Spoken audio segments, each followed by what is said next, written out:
We got to talk about some things with the Sky that we haven't yet, but it's always been hanging over their head all season long, and that's the injury bug. I was checking this out from the Next Hoops. In terms of injuries, the Sky are not near the top just in total injuries. That's like, I think Washington has like 20 times where players have gone out with injury this season. So in just terms of injury incidents, they're right in the middle of the pack. They're sixth in the league. But with those injuries to Isabel Harrison before the season and Rebecca Gardner 3 games in, they've lost the second most games to injury behind the Sparks. And the most player games per injury, 11.1 games, and the second most win shares lost in the league.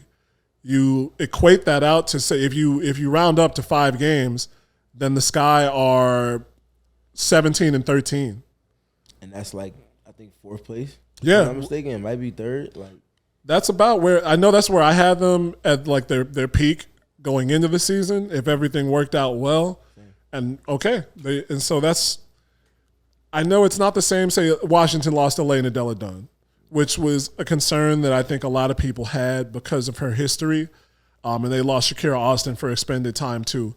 That's going to take a lot of teams out of the mix, especially a team like Washington, where so much of what they do orients around those 2 players. But the Sky losing Isabel Harrison, we've talked about it.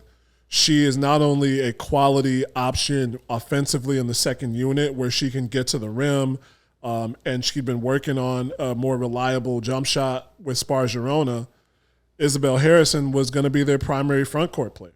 Like Alana Smith and Morgan Birch got thrust into roles that they weren't going to be in because Isabel Harrison got injured. Mm-hmm. So you lose that many games from those 2 key players, then it just throws so much of your team's offense and team continuity out of whack. Yep, and that, by virtue of that, also jumbles up the lineups and the expected lineups within your rotation that you would use.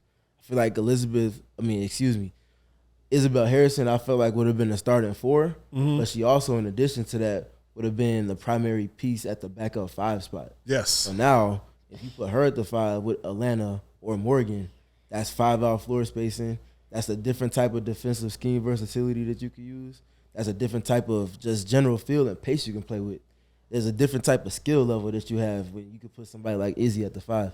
And I think that's something that is kind of not been there for the Sky for the season's entirety. They've tried it with Morgan and Atlanta, and it's been okay, but I'm sure that I think they would have desired to see a little bit more production and efficiency from those lineups, but it's just kind of the bind that you're in. And then we don't even have to say that much about Rebecca Gardner, what she would do defensively, and she was knocking down her 3-pointers at such a great clip. You can't say career best because it was only her 2nd season.